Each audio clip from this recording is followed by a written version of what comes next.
प्यारे भैनों ते भाईओ, जय मसीह दी।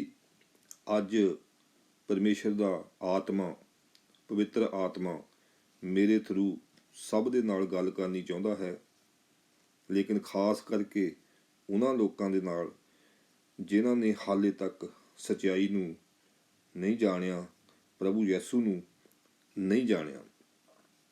प्यारिओ, असी परमेश्वर दे पवित्र बचन बाइबल दे विचों पढ़ांगे। रोमिया दा खत 1 बाब ਉਹਦੀ 18 ਐਤ ਤੋਂ 23 ਐਤ तक।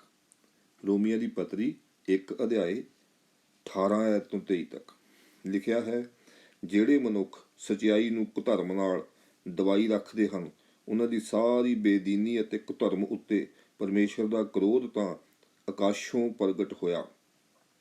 ਕਿਉਂ ਜੋ ਪਰਮੇਸ਼ਰ ਦੇ ਵਿਖੇ ਜੋ ਕੁਛ ਮਾਲੂਮ ਹੋ ਸਕਦਾ ਹੈ, ਸੋ ਉਹਨਾਂ ਵਿੱਚ ਪ੍ਰਕਾਸ਼ ਹੈ। ਇਸ ਲਈ ਜੋ ਪਰਮੇਸ਼ਰ ਨੇ ਉਹਨਾਂ ਉੱਤੇ ਉਸ ਨੂੰ ਪ੍ਰਗਟ ਕੀਤਾ, ਕਿਉਂਕਿ ਜਗਤ ਦੇ ਉਤਪਤ ਹੋਣ ਤੋਂ ਉਹਦਾ ਅਣਡਿੱਠ ਸੁਭਾਅ ਅਰਥਾਤ ਉਹਦੀ ਅਨਾਦੀ ਸਮਰੱਥਾ ਅਤੇ ਈਸ਼ਵਰਤਾਈ ਉਹਦੀ ਰਚਨਾ ਤੋਂ ਚੰਗੀ ਤਰ੍ਹਾਂ ਦਿਸ ਪੈਂਦੀ ਹੈ। ਇਸ ਕਰਕੇ ਉਹਨਾਂ ਦੇ ਲਈ ਕੋਈ ਉਜਰ ਨਹੀਂ, ਭਾਵੇਂ ਉਹਨਾਂ ਨੇ ਪਰਮੇਸ਼ਰ ਨੂੰ ਜਾਣ ਲਿਆ, ਪਰ ਤਾਂ ਵੀ ਪਰਮੇਸ਼ਰ ਦੇ ਯੋਗ ਵਡਿਆਈ ਨਾ ਕੀਤੀ, ਨਾ ਉਹਦਾ ਧੰਨਵਾਦ ਕੀਤਾ, ਸਗੋਂ ਆਪਣੀਆਂ ਸੋਚਾਂ ਵਿੱਚ ਨਿਕੰਮੇ ਬਣ ਗਏ ਅਤੇ ਉਹਨਾਂ ਦੇ ਬੁੱਧਹੀਣ ਮਨ ਹਨੇਰੇ ਹੋ ਗਏ।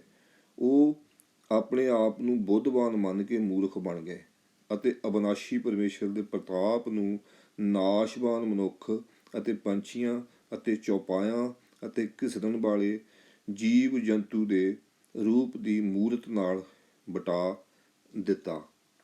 ਪਿਆਰਿਓ, ਸੰਸਾਰ ਦੇ ਵਿੱਚ ਬਹੁਤ ਸਾਰੇ ਧਰਮ ਹਨ। ਸਾਡੇ ਇੰਡੀਆ ਵਿੱਚ ਵੀ, ਭਾਰਤ ਵਿੱਚ ਵੀ ਬਹੁਤ ਧਰਮ ਹਨ। ਮੈਂ ਹਰ ਇੱਕ ਧਰਮ ਦਾ ਸਨਮਾਨ ਕਰਦਾ ਹਾਂ। ਸਾਰੇ ਧਰਮ ਸਨਮਾਨ ਦੇ ਯੋਗ ਹਨ, ਕਿਉਂਕਿ ਧਰਮ ਕੋਈ ਬੁਰਾ ਨਹੀਂ ਹੈ। ਸਭ ਧਰਮ ਅੱਛੇ ਹਨ, ਕਿਉਂਕਿ ਸਭ ਧਰਮ ਪਰਮੇਸ਼ਰ ਦੇ ਬਾਰੇ ਸਿਖਾਉਂਦੇ ਹਨ, ਪਰਮੇਸ਼ਰ ਦੇ ਬਾਰੇ ਅੱਛੀਆਂ ਗੱਲਾਂ ਸਿਖਾਉਂਦੇ ਹਨ। ਮੈਂ ਇਹ ਨਹੀਂ, ਬਲਕਿ ਸਾਰੇ ਸੱਚੇ ਮਸੀਹੀ ਹਰ ਇੱਕ ਧਰਮ ਦਾ ਸਤਿਕਾਰ ਕਰਦੇ ਹਨ, ਸਨਮਾਨ ਕਰਦੇ ਹਨ। ਪਿਆਰਿਓ, ਮੈਂ ਪਹਿਲਾਂ ਦੇਵੀ ਦੇਵਤਿਆਂ ਨੂੰ ਪੂਜਦਾ ਹੁੰਦਾ ਸੀ, ਦੇਵੀ ਦੇਵਤਿਆਂ ਦੀ ਪੂਜਾ ਕਰਦਾ ਰਿਹਾ ਹਾਂ। ਦੇਵੀ ਦੇਵਤਿਆਂ ਦੇ ਅੱਗੇ ਧੂਪ ਬੱਤੀ ਅਤੇ ਦੀਵੇ ਬਾਲਦਾ ਰਿਹਾ ਹਾਂ। ਮੈਂ ਮੂਰਤੀਆਂ ਦੇ ਅੱਗੇ ਵੀ ਦੀਵੇ ਬਾਲਦਾ ਰਿਹਾ ਹਾਂ।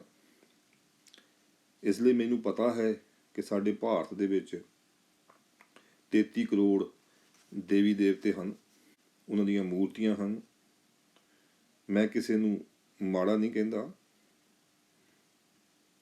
ਇਹ ਸਾਡੇ ਪੁਰਖਿਆਂ ਨੇ ਬਣਾਈਆਂ ਹਨ। ਮਤਲਬ ਇਹ ਮੂਰਤੀਆਂ ਇਨਸਾਨਾਂ ਨੇ ਬਣਾਈਆਂ ਹਨ ਅਤੇ ਇਨਸਾਨਾਂ ਦੀ ਭਾਵਨਾ ਹੈ, ਆਸਥਾ ਹੈ, ਉਹ ਇਹਨਾਂ ਮੂਰਤੀਆਂ ਦੇ ਅੱਗੇ ਮੱਥੇ ਰਗੜਦੇ ਹਨ, ਦੀਵੇ ਬਾਲਦੇ ਹਨ। ਜਿਸ ਤਰ੍ਹਾਂ ਮੈਂ ਵੀ ਪਹਿਲਾਂ ਮੱਥਾ ਰਗੜਦਾ ਰਿਹਾ ਹਾਂ, ਦੀਵੇ ਚਿਰਾਗ ਬੱਤੀ ਕਰਦਾ ਰਿਹਾ ਹਾਂ। ਮੈਂ ਬਸ ਇੰਨਾ ਕਹਿਣਾ ਚਾਹੁੰਦਾ ਹਾਂ ਕਿ ਆਪਣੇ ਆਪ ਨੂੰ ਇੱਕ ਸਵਾਲ ਪੁੱਛੋ, ਆਪਣੇ ਆਪ ਨੂੰ ਇੱਕ ਸਵਾਲ ਪੁੱਛੋ ਕਿ ਇਹਨਾਂ ਵਿੱਚੋਂ ਕਿਸੇ ਇੱਕ ਨੇ ਵੀ ਮੇਰੇ ਲਈ ਕੀ ਕੀਤਾ ਹੈ।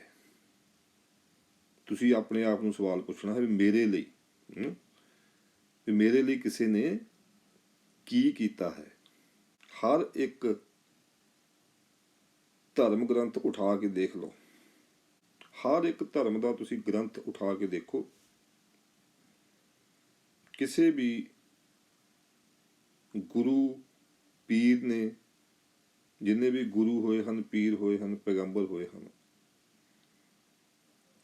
ਮੇਰੇ ਵਾਸਤੇ ਕਿਸੇ ਨੇ ਕੀ ਕੀਤਾ ਹੈ।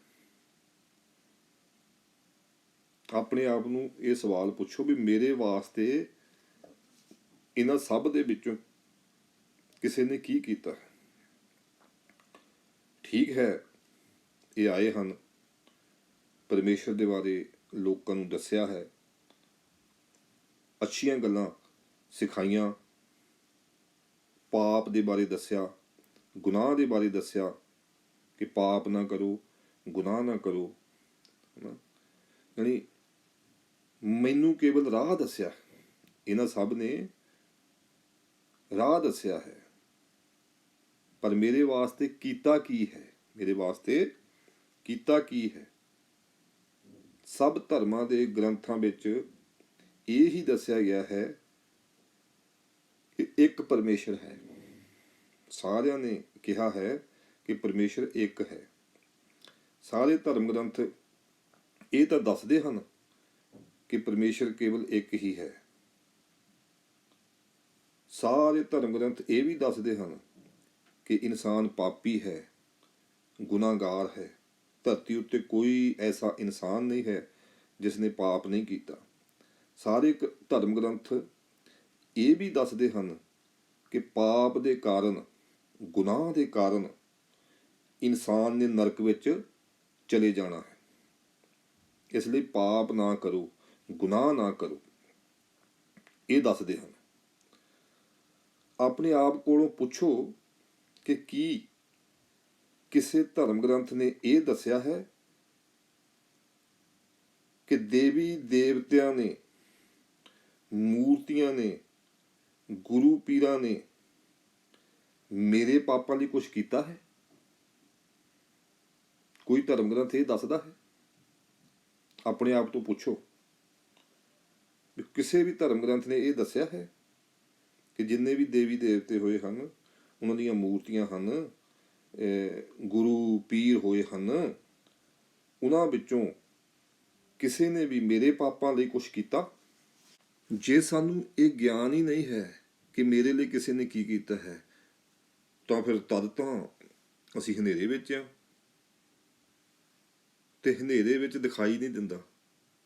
ਤੁਸੀਂ ਹਨੇਰੇ ਵਿੱਚ ਖੜੇ ਹੋ ਕੇ ਦੇਖ ਲਓ, ਇਨਸਾਨ ਅੰਨੇ ਦੀ ਤਰ੍ਹਾਂ ਹੁੰਦਾ ਹਨੇਰੇ ਵਿੱਚ, ਹੈ ਨਾ। ਹਨੇਰੇ ਵਿੱਚ ਇਨਸਾਨ ਅੰਨਾ ਹੁੰਦਾ। ਹੁਣ ਮਿਸਾਲ ਦੇ ਤੌਰ ਤੇ ਮੈਂ ਅਗਰ ਅੰਨਾ ਹਾਂ ਤਾਂ ਕੀ ਮੈਂ ਕਿਸੇ ਦੂਸਰੇ ਅੰਨੇ ਨੂੰ ਰਾਹ ਦਿਖਾ ਸਕਦਾ ਹਾਂ? ਮੈਂ ਤਾਂ ਖੁਦ ਹੀ ਅੰਨਾ ਹਾਂ, ਤੇ ਦੂਸਰੇ ਨੂੰ ਕਿੱਦਾਂ ਰਾਹ ਦਿਖਾ ਸਕਦਾ, ਹੈ ਨਾ। ਜੇ ਦਿਖਾਉਣ ਦੀ ਕੋਸ਼ਿਸ਼ ਕਰਾਂਗਾ ਤਾਂ ਅਸੀਂ ਦੋਵੇਂ ਟੋਏ ਵਿੱਚ ਜਾ ਡਿੱਗਾਂਗੇ, ਕਿਉਂਕਿ ਜੇ ਮੈਨੂੰ ਖੁਦ ਨੂੰ ਹੀ ਨਹੀਂ ਪਤਾ ਕਿ ਕਿਸੇ ਨੇ ਮੇਰੇ ਲਈ ਕੀ ਕੀਤਾ ਹੈ, ਮੇਰੇ ਪਾਪਾਂ ਲਈ ਕੀ ਕੀਤਾ ਹੈ, ਤਾਂ ਮੈਂ ਦੂਸਰੇ ਨੂੰ ਕਿੱਦਾਂ ਦੱਸ ਸਕਦਾ? ਇਸ ਲਈ ਹਨੇਰੇ ਵਿੱਚ ਨਹੀਂ ਚੱਲਦੇ ਰਹਿਣਾ ਚਾਹੀਦਾ।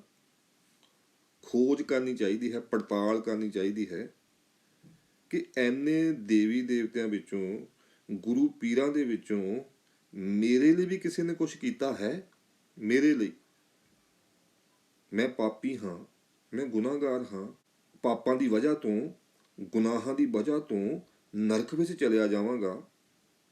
ਜਿਹੜੇ ਇੰਨੇ ਪਾਪ ਮੈਂ ਕਰ ਚੁੱਕਾ ਹਾਂ ਆਲਰੇਡੀ, ਉਹ ਤਾਂ ਮੈਨੂੰ ਨਰਕ ਵਿੱਚ ਲੈ ਜਾਣਗੇ। ਤੇ ਮੈਨੂੰ ਨਰਕ ਤੋਂ ਬਚਾਉਣ ਲਈ ਕਿਸੇ ਨੇ ਕੀ ਕੀਤਾ ਹੈ, ਹੈ ਨਾ। ਜਿਹੜੇ ਇੰਨੇ ਪਾਪ ਮੈਂ ਕਰ ਚੁੱਕਿਆ ਹਾਂ, ਮੇਰੇ ਉਹਨਾਂ ਪਾਪਾਂ ਲਈ ਕਿਸੇ ਨੇ ਕੀ ਕੀਤਾ ਹੈ?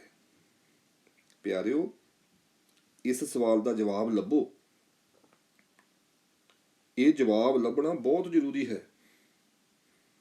ਜਦੋਂ ਮੈਂ ਇਸ ਸਵਾਲ ਦਾ ਜਵਾਬ ਲੱਭਣਾ ਸ਼ੁਰੂ ਕੀਤਾ ਤਾਂ ਮੈਂ ਇਸ ਨਤੀਜੇ ਤੇ ਪਹੁੰਚਿਆ ਕਿ ਕਿਸੇ ਨੇ ਵੀ ਮੇਰੇ ਲਈ ਕੁਛ ਨਹੀਂ ਕੀਤਾ। ਕਿਸੇ ਨੇ ਵੀ ਮੇਰੇ ਲਈ ਕੁਛ ਨਹੀਂ ਕੀਤਾ। ਇੰਨੇ ਸਾਰੇ ਦੇਵੀ ਦੇਵਤਿਆਂ ਵਿੱਚੋਂ, ਗੁਰੂ ਪੀਰਾਂ ਦੇ ਵਿੱਚੋਂ ਕਿਸੇ ਇੱਕ ਨੇ ਵੀ ਮੇਰੇ ਪਾਪਾਂ ਲਈ ਕੁਛ ਨਹੀਂ ਕੀਤਾ। ਪਰ ਜਦੋਂ ਮੈਂ ਬਾਈਬਲ ਪੜ੍ਹਨ ਲੱਗਾ, ਬਾਈਬਲ ਪੜ੍ਹਨਾ ਸ਼ੁਰੂ ਕੀਤਾ, ਤਾਂ ਪੜ੍ਹਦੇ ਪੜ੍ਹਦੇ ਮੈਂ ਦੇਖਿਆ ਕਿ ਹਾਂ, ਕੋਈ ਇੱਕ ਹੈ ਜਿਹਨੇ ਮੇਰੇ ਲਈ ਕੁਛ ਕੀਤਾ ਹੈ, ਜਿਹਨੇ ਮੇਰੇ ਪਾਪਾਂ ਲਈ ਕੁਛ ਕੀਤਾ ਹੈ। ਪਿਆਰਿਓ, ਅਸੀਂ ਬਾਈਬਲ ਦੇ ਵਿੱਚੋਂ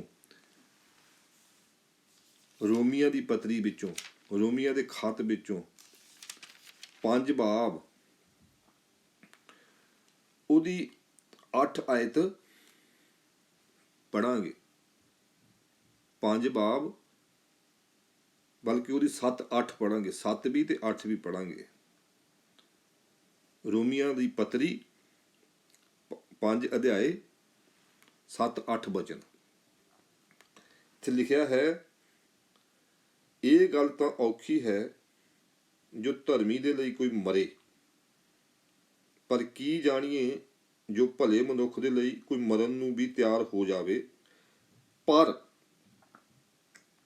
ਪਰਮੇਸ਼ਰ ਆਪਣਾ ਪ੍ਰੇਮ ਸਾਡੇ ਉੱਤੇ ਇਉਂ ਪ੍ਰਗਟ ਕਰਦਾ ਹੈ ਵੀ ਜਾਂ ਜਦੋਂ ਅਸੀਂ ਹਜੇ ਪਾਪੀ ਹੀ ਸੀਗੇ ਤਾਂ ਮਸੀਹ ਯਿਸੂ ਸਾਡੇ ਲਈ ਮਰਿਆ। ਹੋ ਦੇਖੋ ਪਿਆਰਿਓ, ਆਪਣੀ ਮਾਂ ਨੂੰ ਪੁੱਛ ਕੇ ਦੇਖੋ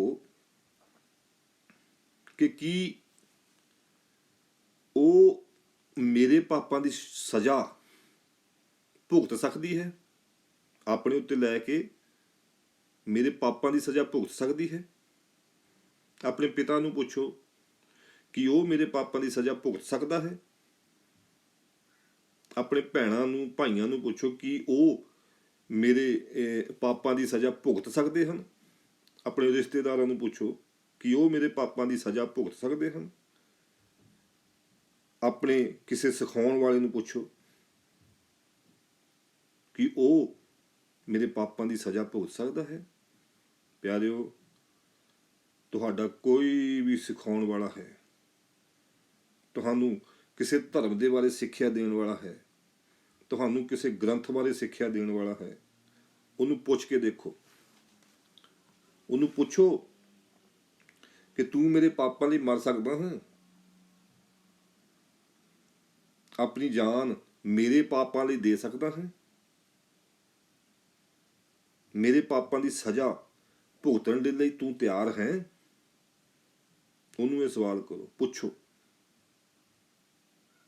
ਚਲੋ ਕੋਈ ਪਾਪੀ ਨਾ ਵੀ ਹੋਵੇ, ਕੋਈ ਧਰਮੀ ਬੰਦਾ ਹੋਵੇ, ਕੀ ਉਹਦੇ ਲਈ ਕੋਈ ਮਰ ਸਕਦਾ ਹੈ? ਹਾਂ, ਇਹ ਮੰਨਿਆ ਜਾ ਸਕਦਾ ਹੈ ਕਿ ਕੋਈ ਕਿਸੇ ਭਲੇ ਇਨਸਾਨ ਦੇ ਲਈ ਆਪਣੀ ਜਾਨ ਦੇ ਦੇਵੇ, ਪਰ ਪਾਪੀ ਇਨਸਾਨ ਲਈ ਕੋਈ ਮਰੇਗਾ? ਕਦੇ ਨਹੀਂ। ਲੇਕਿਨ ਦੇਖੋ, ਪਰਮੇਸ਼ਰ ਨੇ ਆਪਣਾ ਪ੍ਰੇਮ ਸਾਡੇ ਉੱਤੇ ਇਉਂ ਪ੍ਰਗਟ ਕੀਤਾ ਹੈ ਕਿ ਜਦੋਂ ਅਸੀਂ ਪਾਪੀ ਸੀਗੇ ਤਾਂ ਪ੍ਰਭੂ ਯਿਸੂ ਸਾਡੇ ਲਈ ਮਰਿਆ। ਪ੍ਰਭੂ ਯਿਸੂ ਸਾਡੇ ਲਈ ਮਰਿਆ। ਪਿਆਰਿਓ, ਤੁਹਾਡੇ ਲਈ ਪ੍ਰਭੂ ਯਿਸੂ ਨੇ ਆਪਣੀ ਜਾਨ ਦੇ ਦਿੱਤੀ। ਤੁਹਾਡੇ ਪਾਪਾਂ ਲਈ ਉਹ ਖੁਦ ਮਰਿਆ। ਤੁਹਾਡੇ ਪਾਪਾਂ ਦੀ ਸਜ਼ਾ ਉਹਨੇ ਭੁਗਤੀ। ਜਿਸ ਤਰ੍ਹਾਂ ਅਸੀਂ ਹੁਣੇ ਪਵਿੱਤਰ ਬਚਨ ਦੇ ਵਿੱਚੋਂ ਪੜ੍ਹਿਆ ਹੈ ਕਿ ਜਦੋਂ ਹਲੇ ਅਸੀਂ ਪਾਪੀ ਹੀ ਸੀਗੇ ਤੇ ਮਸੀਹ ਸਾਡੇ ਲਈ ਮਰਿਆ। ਪਰਮੇਸ਼ਰ ਸਾਨੂੰ ਸਾਡੇ ਪਾਪਾਂ ਤੋਂ ਬਚਾਉਣ ਲਈ, ਸਾਨੂੰ ਮੌਤ ਤੋਂ ਬਚਾਉਣ ਲਈ ਮਨੁੱਖ ਬਣ ਕੇ ਇਸ ਧਰਤੀ ਦੇ ਉੱਤੇ ਆ ਗਿਆ। ਮਨੁੱਖ ਬਣ ਕੇ ਆਉਣ ਤੋਂ ਪਹਿਲਾਂ ਉਹਨੇ ਆਪਣੇ ਨਬੀਆਂ ਦੇ ਕੋਲੋਂ ਇਹ ਭਵਿੱਖਬਾਣੀਆਂ ਕਰਵਾਈਆਂ ਕਿ ਧਰਤੀ ਉੱਤੇ ਆ ਕੇ ਉਹ ਸਾਡੇ ਪਾਪਾਂ ਦੀ ਸਜ਼ਾ ਭੁਗਤੇਗਾ। ਧਰਤੀ ਉੱਤੇ ਆ ਕੇ ਉਹ ਸਾਡੇ ਪਾਪਾਂ ਦੀ ਸਜ਼ਾ ਭੁਗਤੇਗਾ। ਪਹਿਲਾਂ ਹੀ ਭਵਿੱਖਬਾਣੀਆਂ ਹੋ ਗਈਆਂ। ਅਸੀਂ ਯਸ਼ਾਇਆ ਨਬੀ ਦੀ ਕਿਤਾਬ ਪੜ੍ਹਾਂਗੇ। ਯਸ਼ਾਇਆ 53 ਬਾਬ ਉਹਦੀ 4 ਆਇਤ ਤੋਂ ਪੜ੍ਹਾਂਗੇ 6 ਤੱਕ। ਯਸ਼ਾਇਆ 53 ਅਧਿਆਏ 4 ਵਚਨ ਤੋਂ 6 ਵਚਨ ਤੱਕ ਲਿਖਿਆ ਹੈ, ਸੱਚਮੁੱਚ ਉਸਨੇ ਸਾਡੇ ਗਮ ਚੁੱਕ ਲਏ ਅਤੇ ਸਾਡੇ ਦੁੱਖ ਉਠਾਏ, ਪਰ ਅਸਾਂ ਉਸ ਨੂੰ ਮਾਰਿਆ ਹੋਇਆ, ਪਰਮੇਸ਼ਰ ਦਾ ਕੁੱਟਿਆ ਹੋਇਆ ਅਤੇ ਭੰਨਿਆ ਹੋਇਆ ਸਮਝਿਆ, ਪਰ ਉਹ ਸਾਡੇ ਅਪਰਾਧਾਂ ਲਈ ਘਾਇਲ ਕੀਤਾ ਗਿਆ, ਸਾਡੀਆਂ ਬਦੀਆਂ ਦੇ ਕਾਰਨ ਕੁਚਲਿਆ ਗਿਆ। ਸਾਡੀ ਸ਼ਾਂਤੀ ਲਈ ਉਸ ਉੱਤੇ ਤਾੜਨਾ ਹੋਈ ਅਤੇ ਉਸ ਦੇ ਮਾਰ ਖਾਣ ਤੋਂ ਅਸੀਂ ਨਿਰੋਏ ਕੀਤੇ ਗਏ। ਅਸੀਂ ਸਾਰੇ ਭੇਡਾਂ ਵਾਂਗੂ ਭੁੱਲੇ ਫਿਰਦੇ ਸਾਂ, ਅਸੀਂ ਆਪਣੇ ਆਪਣੇ ਰਾਹਾਂ ਨੂੰ ਮੁੜੇ ਅਤੇ ਯਹੋਵਾ ਨੇ ਸਾਡੀ ਸਾਰਿਆਂ ਦੀ ਬਦੀ ਉਸ ਉੱਤੇ ਲੱਦੀ। ਦੇਖੋ, ਇਹ ਪ੍ਰਭੂ ਯਿਸੂ ਦੇ ਧਰਤੀ ਉੱਤੇ ਆਉਣ ਤੋਂ ਪਹਿਲਾਂ ਭਵਿੱਖਬਾਣੀ ਹੈ ਕਿ ਉਹ ਆ ਕੇ ਸਾਡੇ ਗਮ ਚੁੱਕ ਲਏਗਾ, ਸਾਡੇ ਲਈ ਦੁੱਖ ਉਠਾਏਗਾ, ਸਾਡੇ ਪਾਪਾਂ ਲਈ ਘਾਇਲ ਕੀਤਾ ਜਾਵੇਗਾ, ਸਾਡੀਆਂ ਬਦੀਆਂ ਦੇ ਕਾਰਨ ਉਹ ਕੁਚਲਿਆ ਜਾਵੇਗਾ, ਸਾਡੀ ਸਾਰਿਆਂ ਦੀ ਬਦੀ, ਪਾਪ, ਗੁਨਾਹ ਉਹਦੇ ਉੱਤੇ ਲੱਦੇ ਜਾਣਗੇ। ਮਤਲਬ ਪੁਰਾਣੇ ਨੇਮ ਦੀਆਂ ਪੁਸਤਕਾਂ ਵਿੱਚ ਪਹਿਲਾਂ ਹੀ ਉਹਦੇ ਬਾਰੇ ਲਿਖ ਦਿੱਤਾ ਗਿਆ ਸੀ। ਇਸ ਲਈ ਨਵੇਂ ਨੇਮ ਵਿੱਚ ਲਿਖਿਆ ਹੋਇਆ ਹੈ ਕਿ ਮਸੀਹ ਪੁਸਤਕਾਂ ਦੇ ਅਨੁਸਾਰ ਸਾਡੇ ਪਾਪਾਂ ਦੇ ਕਾਰਨ ਮਰਿਆ। ਅਸੀਂ ਪੜਾਂਗੇ 1 ਕੁਰਿੰਥੀਆਂ 15 ਅਧਿਆਏ 3 ਵਚਨ। ਕਿਉਂ ਜੋ ਮੈਂ ਮੁੱਖ ਗੱਲਾਂ ਵਿੱਚੋਂ ਉਹ ਗੱਲ ਤੁਹਾਨੂੰ ਸੌਂਪ ਦਿੱਤੀ ਜਿਹੜੀ ਮੈਨੂੰ ਪ੍ਰਾਪਤ ਵੀ ਹੋਈ, ਜੋ ਮਸੀਹ ਪੁਸਤਕਾਂ ਦੇ ਅਨੁਸਾਰ ਸਾਡਿਆਂ ਪਾਪਾਂ ਦੇ ਕਾਰਨ ਮੋਇਆ। ਦੇਖੋ, ਸਾਰੀਆਂ ਪੁਸਤਕਾਂ ਦੇ ਅਨੁਸਾਰ ਮਸੀਹ ਸਾਡੀ ਖਾਤਰ, ਸਾਡੇ ਪਾਪਾਂ ਦੀ ਖਾਤਰ ਮਰਿਆ। ਸਾਡੇ ਪਾਪਾਂ ਦੀ ਸਜ਼ਾ ਉਹਨੇ ਭੁਗਤੀ, ਉਹਨੇ ਝੱਲੀ। ਉਹਨੇ ਸਾਡੇ ਪਾਪਾਂ ਦੀ ਸਜ਼ਾ ਆਪਣੇ ਉੱਤੇ ਝੱਲ ਕੇ ਸਾਨੂੰ ਕਿਹਾ ਕਿ ਮੈਂ ਤੁਹਾਡੇ ਪਾਪਾਂ ਦੀ ਸਜ਼ਾ ਝੱਲ ਲਈ ਹੈ, ਹੁਣ ਤੁਹਾਨੂੰ ਚਿੰਤਾ ਕਰਨ ਦੀ ਜ਼ਰੂਰਤ ਨਹੀਂ ਹੈ, ਹੁਣ ਤੁਹਾਨੂੰ ਕੁਛ ਕਰਨ ਦੀ ਜ਼ਰੂਰਤ ਨਹੀਂ ਹੈ। ਤੁਸੀਂ ਕੇਵਲ ਵਿਸ਼ਵਾਸ ਕਰੋ ਕਿ ਸਾਡੇ ਪਾਪਾਂ ਦੀ ਸਜ਼ਾ ਭੁਗਤੀ ਗਈ ਹੈ। ਸਾਡੇ ਪਾਪਾਂ ਦੀ ਸਜ਼ਾ ਦੀ ਜਿਹੜੀ ਕੀਮਤ ਸੀਗੀ ਨਾ, ਉਹ ਨਰਕ ਸੀਗੀ, ਮੌਤ ਸੀਗੀ, ਉਹ ਕੀਮਤ ਚੁਕਾ ਦਿੱਤੀ ਗਈ ਹੈ। ਸਾਡੇ ਪਾਪਾਂ ਦੀ ਸਜ਼ਾ ਦੀ ਕੀਮਤ ਨਰਕ ਸੀਗੀ, ਮੌਤ ਸੀਗੀ, ਤੇ ਪਿਆਰਿਓ ਉਹ ਕੀਮਤ ਚੁਕਾ ਦਿੱਤੀ ਗਈ ਹੈ। ਤੇ ਪ੍ਰਭੂ ਯਿਸੂ ਕਹਿੰਦਾ ਹੈ ਤੁਹਾਨੂੰ ਕੁਛ ਕਰਨ ਦੀ ਲੋੜ ਨਹੀਂ, ਕੇਵਲ ਵਿਸ਼ਵਾਸ ਕਰਨ ਦੀ ਜ਼ਰੂਰਤ ਹੈ। ਬਾਕੀ ਸਾਰੇ ਗੁਰੂ, ਪੀਰ, ਦੇਵੀ ਦੇਵਤੇ ਸਾਨੂੰ ਕੁਛ ਕਰਨ ਨੂੰ ਕਹਿੰਦੇ ਹਨ। ਉਹ ਕਹਿੰਦੇ ਹਨ ਤੁਸੀਂ ਕੁਛ ਕਰੋ, ਮਤਲਬ ਤੁਸੀਂ ਪੂਜਾ ਕਰੋ, ਪਾਠ ਕਰੋ, ਅਨੇਕ ਪ੍ਰਕਾਰ ਦੀਆਂ ਰਸਮਾਂ ਹਨ, ਵਿਧੀਆਂ ਹਨ, ਉਹ ਕਰੋ, ਰੀਤੀ ਰਿਵਾਜ ਹਨ, ਉਹ ਕਰੋ, ਤੁਸੀਂ ਇਹ ਕਰੋ, ਤੁਸੀਂ ਉਹ ਕਰੋ, ਹੈ ਨਾ। ਉਹ ਸਭ ਤੁਹਾਨੂੰ ਕੁਛ ਕਰਨ ਨੂੰ ਕਹਿੰਦੇ ਹਨ। ਪਰ ਪ੍ਰਭੂ ਯਿਸੂ ਕਹਿੰਦਾ ਹੈ ਤੁਸੀਂ ਕੁਛ ਨਾ ਕਰੋ, ਤੁਸੀਂ ਕੁਛ ਨਾ ਕਰੋ, ਸਿਰਫ ਵਿਸ਼ਵਾਸ ਕਰੋ ਕਿ ਮੈਂ ਤੁਹਾਡੇ ਪਾਪ ਆਪਣੇ ਉੱਪਰ ਚੁੱਕ ਲਏ ਹਨ। ਮਿਸਾਲ ਦੇ ਤੌਰ ਤੇ ਤੁਸੀਂ ਦੇਖੋ, ਜੇ ਕੋਈ ਮਨੁੱਖ ਕਿਸੇ ਦਾ ਸਿਰ ਪਾੜ ਦੇਵੇ, ਹੈ ਨਾ, ਮਿਸਾਲ ਆ ਇੱਕ, ਜਾਂ ਕਿਸੇ ਨੂੰ ਮਾਰ ਦੇਵੇ, ਹੈ ਨਾ, ਜਾਨੋਂ ਮਾਰ ਦੇਵੇ, ਤਾਂ ਉਹਦਾ ਇਹ ਪਾਪ ਹੈ, ਉਹਦਾ ਇਹ ਗੁਨਾਹ ਹੈ। ਤਾਂ ਉਹਦਾ ਇਹ ਪਾਪ, ਉਹਦਾ ਇਹ ਗੁਨਾਹ ਉਹਨੂੰ ਅਦਾਲਤ ਵਿੱਚ ਲੈ ਜਾਏਗਾ, ਹੈ ਨਾ, ਅਦਾਲਤ ਤੱਕ ਲੈ ਜਾਂਦਾ ਹੈ। ਤੇ ਅਦਾਲਤ ਵਿੱਚ ਜੱਜ ਉਹਨੂੰ ਉਹਦੇ ਪਾਪ ਦੀ ਸਜ਼ਾ ਦੇਵੇਗਾ ਕਿ ਨਹੀਂ ਦੇਵੇਗਾ, ਹੈ ਨਾ।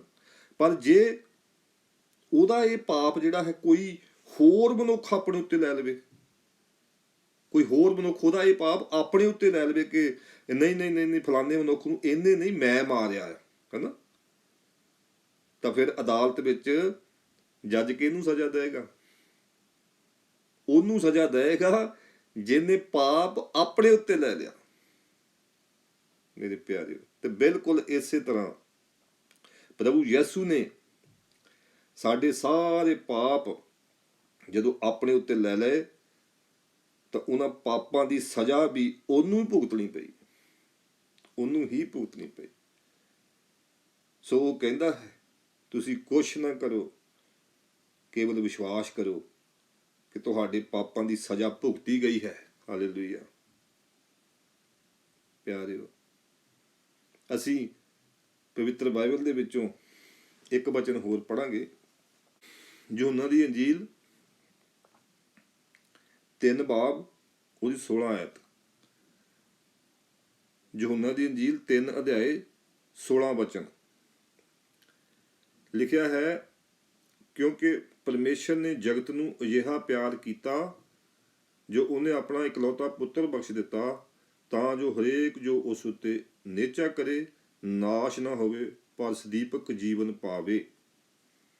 ਪਰਮੇਸ਼ਰ ਨੇ ਦੇਖੋ ਜਗਤ ਨੂੰ, ਪੂਰੇ ਸੰਸਾਰ ਨੂੰ, ਲਿਖਿਆ ਹੋਇਆ ਹੈ, ਅਜਿਹਾ ਪ੍ਰੇਮ ਕੀਤਾ, ਪੂਰੇ ਸੰਸਾਰ ਨੂੰ, ਪੂਰੇ ਜਗਤ ਨੂੰ ਪ੍ਰੇਮ ਕੀਤਾ ਪਰਮੇਸ਼ਰ ਨੇ। ਤੇ ਕੀ ਲਿਖਿਆ ਹੈ? ਹਰੇਕ ਜੋ ਉਸ ਉੱਤੇ ਨਿਹਚਾ ਕਰੇ। ਦੇਖੋ ਇੱਥੇ ਪਿਆਰਿਓ ਇਹ ਨਹੀਂ ਲਿਖਿਆ ਹੋਇਆ ਕਿ ਹਰੇਕ ਜੋ ਪੂਜਾ ਕਰੇ, ਪਾਠ ਕਰੇ, ਆਹ ਵਿਧੀ ਕਰੇ, ਆਹ ਰਸਮ ਕਰੇ, ਇਹ ਕਰੇ, ਉਹ ਕਰੇ, ਹਨਾ, ਆਹ ਰੀਤੀ ਕਰੇ, ਆਹ ਰਿਵਾਜ ਕਰੇ, ਏਦਾਂ ਲਿਖਿਆ ਨਹੀਂ, ਕੁਛ ਨਹੀਂ ਐਸਾ ਲਿਖਿਆ ਹੋਇਆ। ਲਿਖਿਆ ਹੋਇਆ ਹੈ ਸਿਰਫ ਨਿਹਚਾ ਕਰੇ, ਵਿਸ਼ਵਾਸ ਕਰੇ ਤਾਂ ਉਹ ਨਾਸ਼ ਨਹੀਂ ਹੋਵੇਗਾ, ਮਤਲਬ ਉਹ ਨਰਕ ਦੀ ਅੱਗ ਤੋਂ ਬਚ ਜਾਵੇਗਾ, ਉਹ ਨਰਕ ਦੀ ਅੱਗ ਤੋਂ ਬਚ ਜਾਵੇਗਾ, ਉਹਨੂੰ ਜੀਵਨ ਮਿਲ ਜਾਵੇਗਾ, ਹਮੇਸ਼ਾ ਦਾ ਜੀਵਨ। ਸੋ ਪਿਆਰਿਓ, ਪ੍ਰਭੂ ਕਹਿੰਦਾ ਹੈ ਜਿਹਨੇ ਸਾਡੇ ਲਈ ਕੁਛ ਕੀਤਾ ਹੈ, ਜਿਹਨੇ ਸਾਡੇ ਗੁਨਾਹਾਂ ਦੇ ਲਈ, ਸਾਡੇ ਪਾਪਾਂ ਦੇ ਲਈ ਕੁਛ ਕੀਤਾ ਹੈ, ਉਹ ਕਹਿੰਦਾ ਹੈ ਕਿ ਤੁਸੀਂ ਕੁਛ ਨਾ ਕਰੋ। ਉਹ ਸਾਨੂੰ ਕੁਛ ਕਰਨ ਲਈ ਨਹੀਂ ਕਹਿੰਦਾ, ਉਹ ਕਹਿੰਦਾ ਹੈ ਕੇਵਲ ਵਿਸ਼ਵਾਸ ਕਰੋ, ਨਿਹਚਾ ਕਰੋ। ਆਮੀਨ, ਆਮੀਨ।